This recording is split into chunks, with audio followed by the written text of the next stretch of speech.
मार्कडवाडी हे माळशिरस विधानसभा मतदारसंघातील एक गाव आहे। त्या गावातील गावकऱ्यांनी तहसीलदार, प्रांत आणि मान्य जिल्हाधिकारी यांच्याकडे त्यांना फेर मतदान घ्यायचं आहे आणि बॅलेट पेपरवर घ्यायचं आहे याबाबत एक मागणी केली होती, परंतु अशी कुठलीही तरतूद कायद्यात नाही आहे।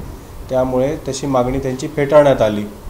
तरीसुद्धा ग्रामस्थ ठाम होते आणि बॅलेट पेपरवर वोटिंग घेणार याबाबत त्यांनी त्यांची जी भूमिका आहे ती स्पष्ट केली होती। त्या अनुषंगाने आम्ही पोलिसांच्या मार्फतीने स्थानिक पोलीस स्टेशन आणि पोलीस उपअधीक्षक यांच्या मार्फतीने सर्व ग्रामस्थ यांना याबाबत जाणीव करून दिली की आपण अशा प्रकारची बॅलेट पेपरवरती जी मतमोजणी घेत आहे ते कायद्याला अभिप्रेत नाही आणि हे राज्यघटनेच्या आणि भारताच्या सार्वभौमत्वाच्या विरोधातलं कृत्य असेल। तर याबाबत त्यांना नोटीस दिल्या, परंतु ग्रामस्थांनी EVM बाबत आणि जी काही काउंटिंग प्रोसिजर झालेली आहे त्याबाबत काही चुकीच्या माहिती सोशल मीडियावर आणि डिजिटल फ्लेक्स लावून प्रसारित केल्या। त्यामुळे आम्ही दिनांक 2 तारखेला त्यांच्यावरती अफवा पसरवल्याचा गुन्हा 17 आरोपींवरती आणि इतर काही लोकांवरती दाखल केला नातेपुते पोलीस स्टेशनमध्ये। त्यानंतर त्यांना ग्रामस्थांना आम्ही BNSS कलम 168 प्रमाणे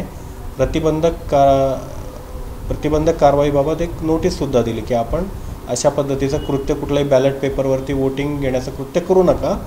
याबाबत आपण जर असं केलं तर आपल्यावरती गुन्हा दाखल होईल। तरीसुद्धा ग्रामस्थांनी दुसऱ्या दिवशी तिथे जमाव जमवला आणि त्या दरम्यान प्रांताधिकारी अकलूज माळशिरस यांनी जमावबंदीचे आदेश त्या गावामध्ये लागू केले होते। तरीसुद्धा तिथे 100 ते 200 लोक जमा झालेले होते। 3 तारखेला म्हणजे काल पोलिसांची तिथे कुमक होती आणि ग्रामस्थांना आम्ही विनंती केली की जमावबंदीचे आदेश लागू आहे आणि आपण जी काही मतदान प्रक्रिया राबवत आहे बॅलेट पेपरवरती ती चुकीची आणि कायद्याला अभिप्रेत नाही आहे हे समजावून सांगितलं। त्यांच्या मीटिंग्स आम्ही याआधीसुद्धा ग्रामस्थांच्या घेतल्या होत्या। काल मीटिंग घेतल्या त्यावेळेला मग ग्रामस्थांनी आमची भूमिका समजून घेतली आणि त्यांनी मतदान प्रक्रिया थांबवली बॅलेट पेपरवरची। तरीसुद्धा प्रांताधिकारी यांनी काढलेले जे आदेश आहे त्या आदेशाचा भंग झालेला असल्यामुळे आम्ही संबंधित ग्रामस्थांवरती जमावबंदीच्या आदेशाचा भंग केल्याचा गुन्हासुद्धा दाखल केलेला आहे। तर मी मार्कडवाडी येथील ग्रामस्थ तसेच सर्व नागरिकांना हे आवाहन करतो की आपण अशा पद्धतीचं कुठलंही कृत्य करू नका। बॅलेट पेपरवरती वोटिंग स्वतःच्या मनाने असं घेता येत नाही, ते राज्यघटनेला आणि कायद्याला अभिप्रेत नाही।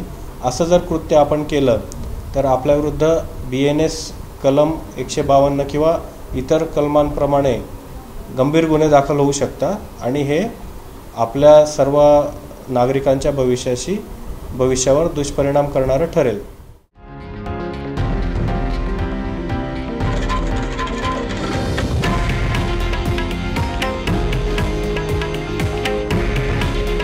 हे आहे देशातील नंबर 1 न्यूज नेटवर्क आणि आपण पाहत आहात TV9 मराठी। काळजी तुमची, हित महाराष्ट्राचं।